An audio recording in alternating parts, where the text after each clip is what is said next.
Mon frère a dit que j'étais un raté depuis la naissance et mes parents étaient d'accord en silence. Alors, je suis parti. Mais ce qui s'est passé ensuite les a tous laissés sans voix. Je m'appelle Thomas, j'ai 28 ans. Je porte cette histoire depuis un moment. C'est à propos de ma famille et honnêtement, j'ai l'impression de devenir fou à force d'essayer de comprendre si c'est moi le problème. J'ai besoin d'un regard extérieur parce que ce poids me ronge depuis trop longtemps. D'accord, je pose le décor. Noël chez ma mère a toujours été un rituel chaotique. Pas le genre doux et joyeux des films où tout le monde rigole autour d'une dinde brûlée, mais plutôt ce genre épuisant où tu te demandes ce que tu fais là encore une fois. C'est toujours la même chose comme une mécanique bien huilée. Je savais exactement dans quoi je mettais les pieds dès que je garais la voiture devant la maison. Elle n'a pas changé, la peinture écaillée, les volets de travers tout droit sortis des années 90. Mais le problème, ce n'est pas la maison, c'est ceux qui sont à l'intérieur. En entrant, je me préparais comme un boxeur qui monte sur le ring.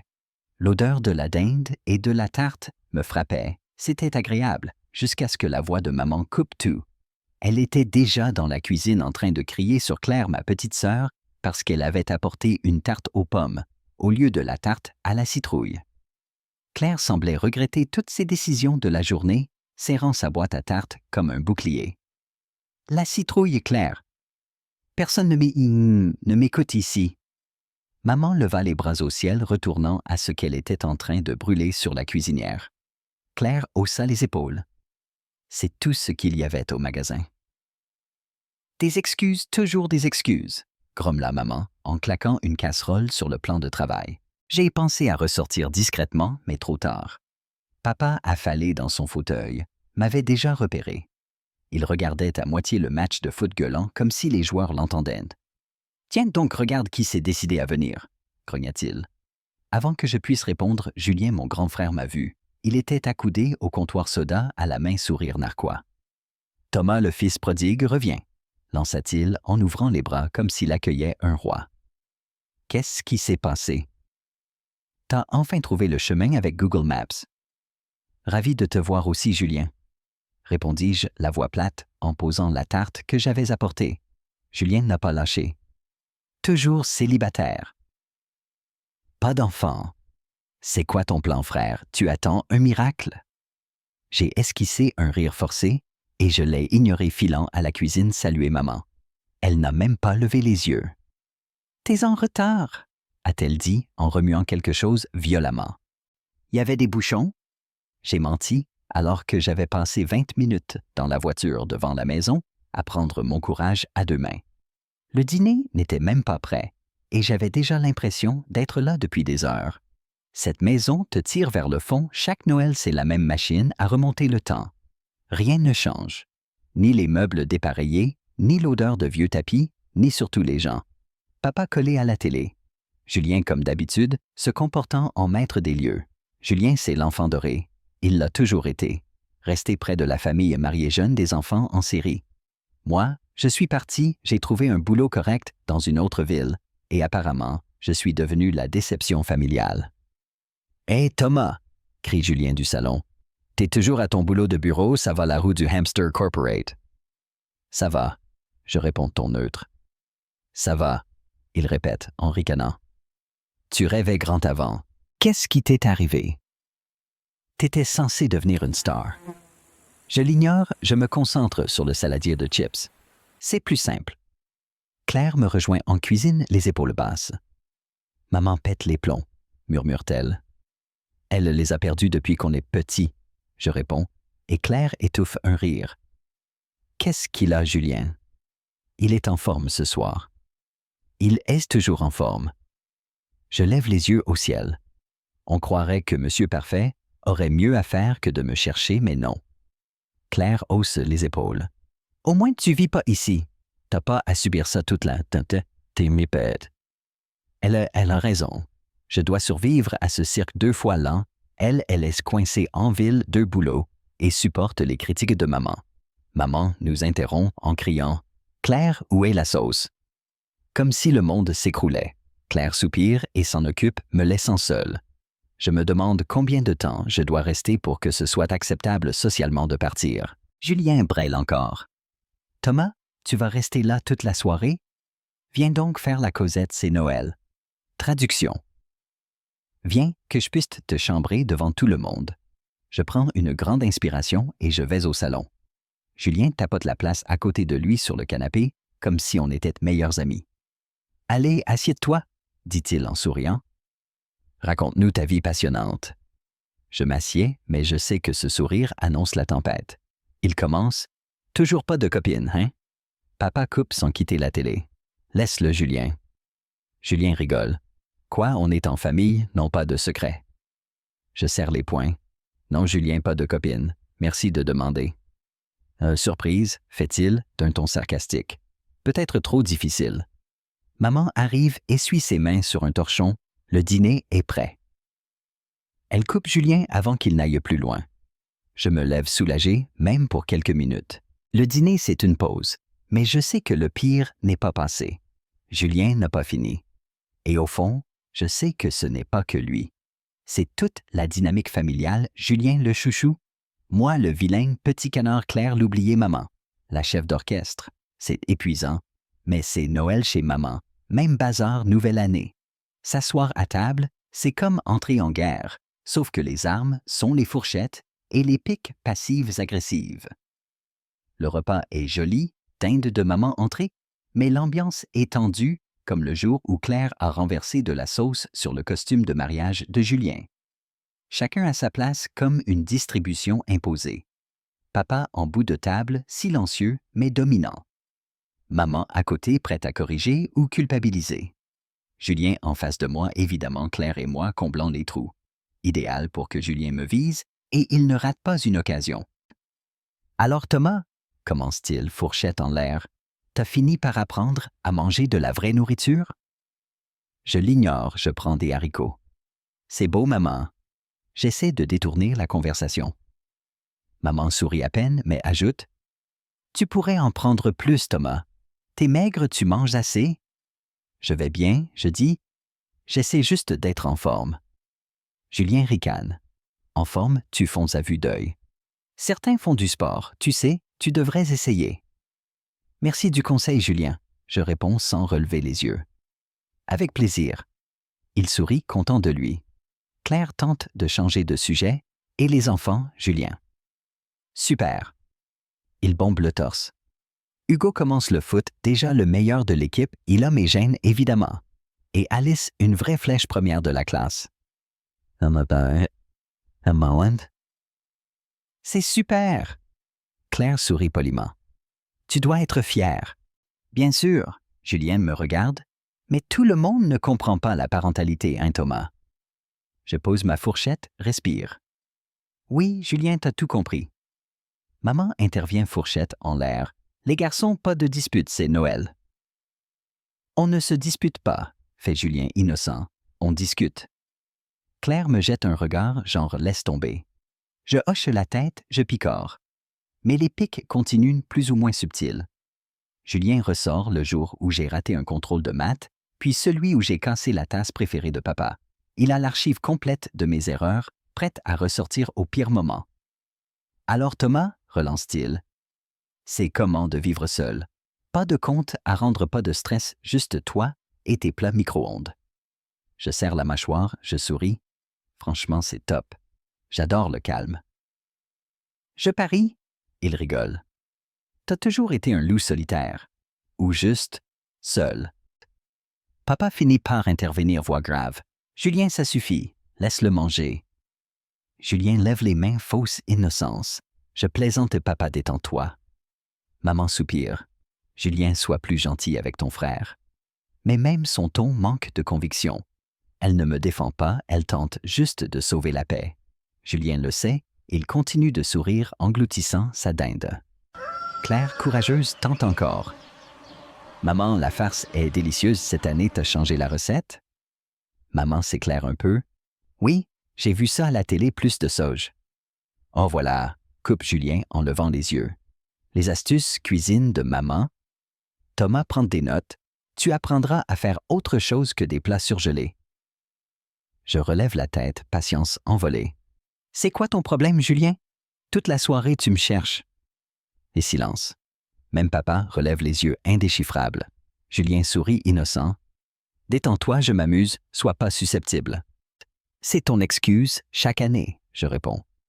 C'est pas de l'humour, c'est juste toi qui es un mot. Thomas, coupe maman. Ton langage? Oh, allez, rigole Julien. Fais pas ta victime. Détends-toi, c'est Noël. Je le fixe. L'ambiance est tendue. Claire regarde son assiette, elle voudrait être ailleurs.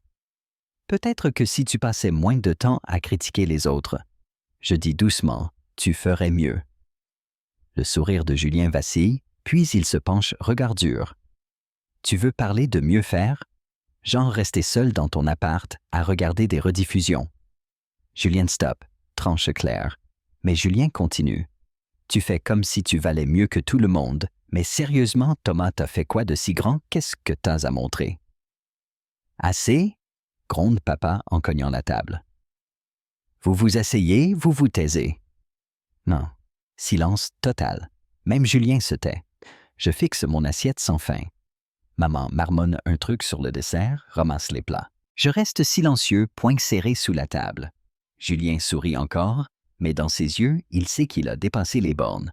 La table est pleine de dinde, mais tout ce que j'ai en bouche, c'est l'amertume.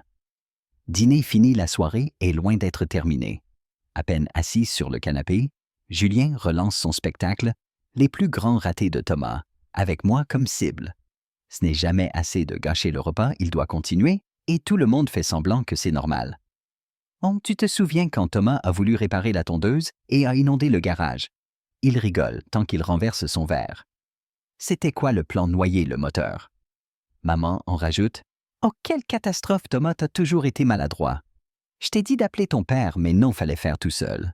Ah, maman, c'était une fois. Je rétorque sec. Et j'avais 16 ans. Demain. Julien rayonne. 16 ou pas, t'as toujours tout foiré. Non. Claire intervient. Julien arrête de l'enfoncer.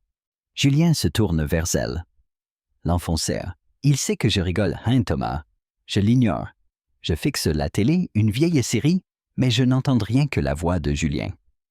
Maman arrive avec le café et les desserts. Allez, la tarte, on essaie d'être civilisé. Civilisé? Fait Julien, sourcils levés. Je le suis toujours, c'est Thomas qui ne sait pas rigoler. Ne me mets pas ça sur le dos. Je crie enfin le regardant. Toute la soirée tu me pourris et tout le monde laisse faire. Pauvre Thomas, se moque Julien essuyant une fausse larme. Non, toujours la victime. Si tu me donnais pas autant de matière, j'en aurais moins. Julien, tranche maman. Ça suffit. Non. Mais Julien continue, il ne s'arrête jamais. Quoi, je dis tout haut ce que tout le monde pense. Maman, c'est toi qui as dû appeler son proprio pour le sortir du pétrin. Et la fac 2 semestres, et basta, bravo. Non? Julien, ferme-la, crie Claire plus fort. Oh, commence pas, Claire, t'es pas un ange non plus.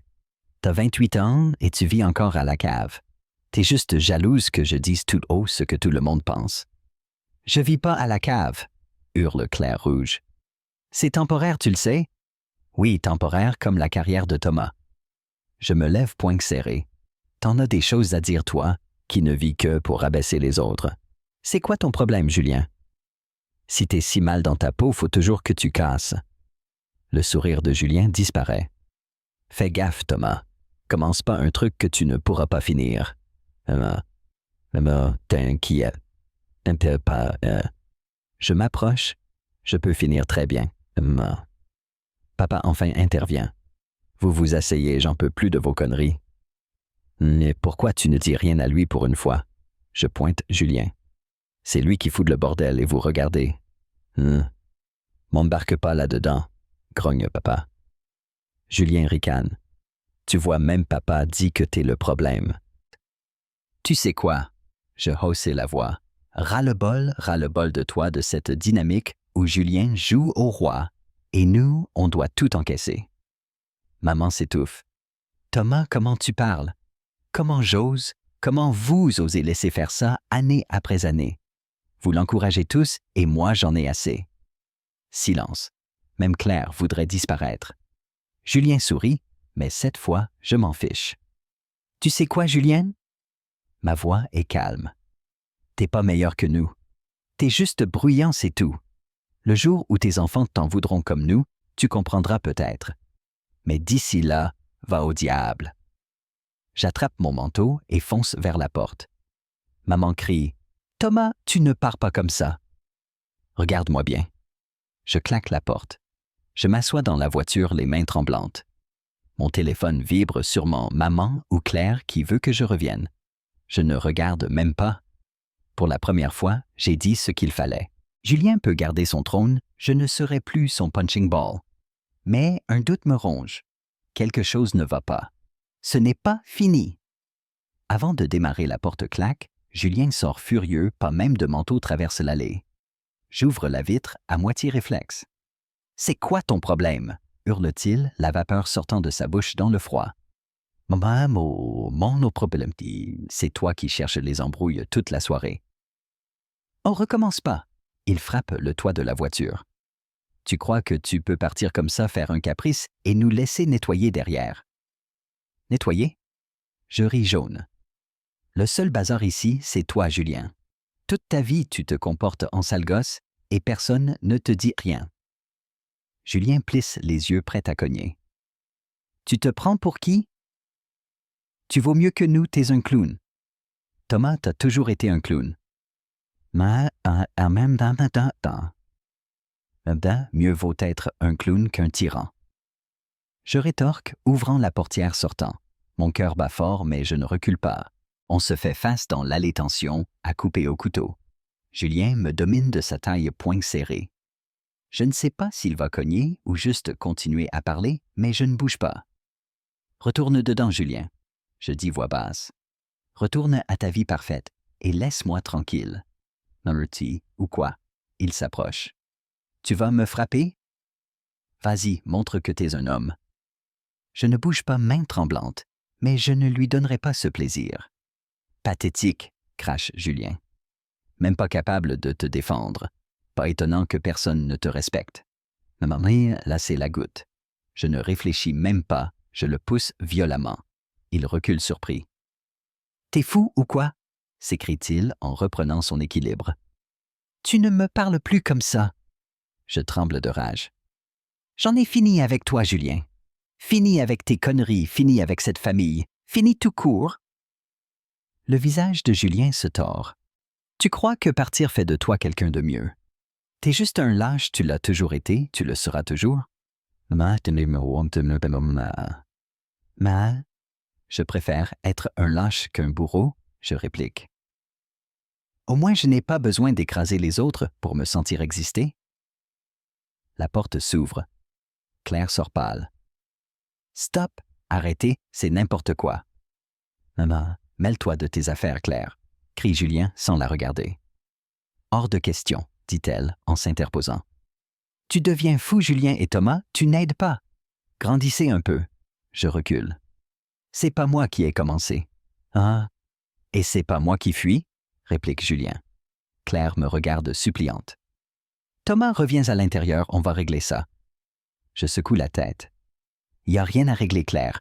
Julien a été clair et honnêtement, je m'en fiche maintenant. Elle veut dire quelque chose, mais Julien coupe. Parfait, par personne te retient. Claire crie surprenant tout le monde. Julien, pour une fois, tais-toi. On reste là gelé, des années de colère et de non-dits entre nous.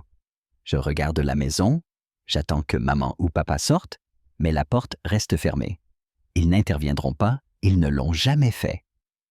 Julien finit par briser le silence. Tu pars maintenant, Thomas, et ne reviens jamais. T'es plus de la famille. Parfait. Je tourne les talons. Parce que je ne veux plus en faire partie. Je monte dans la voiture, claque la porte. Je ne regarde pas en arrière. La maison disparaît dans le rétro, mais un nœud se forme dans mon ventre. Ce n'est pas fini. Je le sens. Le trajet est flou. Tout me revient, chaque mot, chaque sourire, chaque pic. Je devrais me sentir libre, enfin coupé du poison, mais quelque chose me ronge, colère, culpabilité, et je ne sais quoi d'autre. Au milieu de la route, mon téléphone vibre. Je me range, c'est un message de Claire. Il faut que tu reviennes. Il y a un problème. S'il te plaît. Mon cœur se serre. Ces 3 mots, il y a un problème, me glace Int. Daddy. Claire n'exagère jamais. Si elle écrit ça, c'est grave. Je reste 1 seconde, le froid s'infiltre par la fenêtre. Tout en moi me dit de continuer de fuir ce chaos, mais le message de Claire ne me lâche pas. Je soupire, je redémarre, je fais demi-tour. La maison paraît différente. La lumière chaude qui me narguait tout à l'heure semble étrange, déplacée. Je sors, je sens que rien ne va. La porte est entr'ouverte, ballottée par le vent. J'hésite. Le salon est vide, les assiettes du dîner traînent le dessert, même pas touché. Les rires et le bruit ont disparu, remplacés par un silence lourd. Mon cœur bat fort. Claire, maman, papa. Aucune réponse.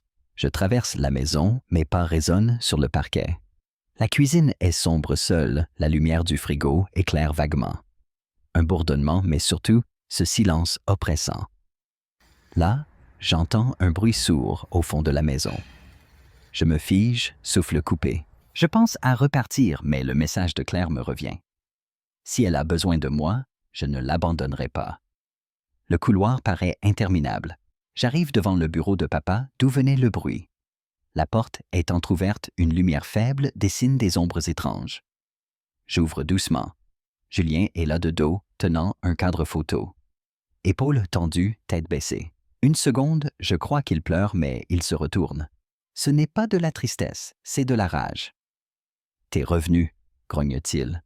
« Évidemment, tu pouvais pas t'en empêcher. »« De quoi tu parles ?» Ma voix tremble. « Où est Claire? Où sont maman et papa ?» Julien ricane un rire creux sans joie. Il fracasse le cadre sur le bureau, le verre éclate. « Ils sont partis. Il ne reste que nous. »« De quoi tu parles ?» Je recule. « Partis où ?» Julien ne répond pas. Il s'approche, poing serré. « T'as toujours cru valoir mieux que moi, hein, monsieur parfait, toujours la victime, pauvre Thomas. » J'ai jamais pensé ça, je tremble. « Julien, où sont-ils? C'est toi qui as brisé cette famille. » Il crache. « Avec tes airs supérieurs, tes fuites. C'est toi l'intrus, pas moi. » Julien a perdu pied. Ce n'est plus le frère que je connaissais. Quelque chose a lâché en lui, et je ne peux rien y faire. Soudain, un bruit à l'étage brise la tension. Julien se retourne, expression encore plus sombre. Je fonce dans l'escalier, 2 marches à la fois, cœur battant. De la lumière sous une porte. J'y cours, j'ouvre. Claire est assise par terre, dos au lit pâle, les yeux écarquillés. « Thomas ?» murmure-t-elle. « Il a perdu la tête. » « Que s'est-il passé ?» Je m'agenouille. Avant qu'elle réponde, la voix de Julien tonne dans le couloir. « Dégage de là, Thomas. » Je me lève, me place devant Claire, alors que Julien arrive, visage tordu de fureur. « Elle t'a écrit, hein? Il fallait qu'elle te rappelle pour que tu joues au héros, au show, au héros. T'as toujours besoin d'être le héros. »« Julienne, arrête !» je dis voix ferme. « On peut arranger ça, calme-toi. »« Y a rien à arranger. » hurle-t-il en entrant. « Cette famille est foutue à cause de toi, de vous deux, toujours contre moi. Personne ne t'a fait passer pour le méchant. » Je tente de garder mon calme. « Tu t'en es chargé tout seul, hein? » Julien se jette sur moi, mais cette fois, je suis prêt. Je l'esquive, j'attrape Claire, la relève. « On s'en va. » Je souffle. Elle ne tergiverse pas. Je vois maman et papa dans un coin. Ils n'interviennent pas, spectateurs d'un accident. « Faites quelque chose !» crie Claire. « Il devient fou !» Mais maman secoue la tête, les mains qui flottent impuissantes. Papa, raide, bras croisés, mâchoire serrée, ne dit rien. « Maman, papa, aidez-le !» crie Claire encore. Aucun geste. Maman murmure. « Ce sont des frères, Claire. Ils régleront ça. »« Non, réglez ça !» je crie en reculant devant Julien. « Vous voyez pas qui perd pied. » La porte d'entrée est en vue quand Julien m'attrape, me tire en arrière. Je pivote, je frappe mon poing, touche sa mâchoire. Il recule, plus surpris que blessé. J'en profite pour pousser Claire vers la sortie. « Vite !» Elle hésite 1 seconde, puis file dehors. Julien revient, visage déformé par la haine. Cette fois, je suis prêt. La bagarre est brute-sale, désespérée, 2 frères qui crachent des années de rancœur. Mais au fond, il ne s'agit pas de gagner, juste de survivre. Essoufflé, je reste debout. Julien s'effondre contre le mur, me fusille du regard. Pour la première fois, Je vois ce qu'il est un homme brisé par son amertume qui frappe le monde parce qu'il ne sait pas comment se réparer. J'en ai fini, Julien.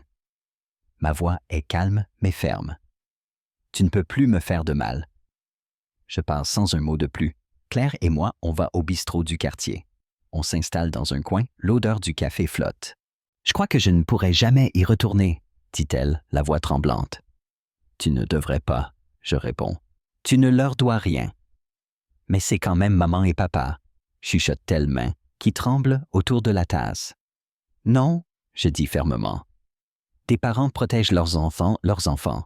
Ils n'excusent pas la violence, ils ne restent pas spectateurs. Elle hésite, les yeux pleins de doute. Et maintenant? On coupe les ponts? Je bois une gorgée. Complètement? C'est la seule solution? Ce soir-là, j'ai bloqué Julien, puis papa, puis maman. Leur poison a disparu remplacé par une étrange paix. Rompre les liens n'a pas été facile, mais c'était la première étape vers la liberté. Et pour la première fois, j'ai eu l'impression de pouvoir avancer. Je ne sais pas ce que vous en pensez, mais pour moi, c'est fini. J'en ai assez de leurs absurdités.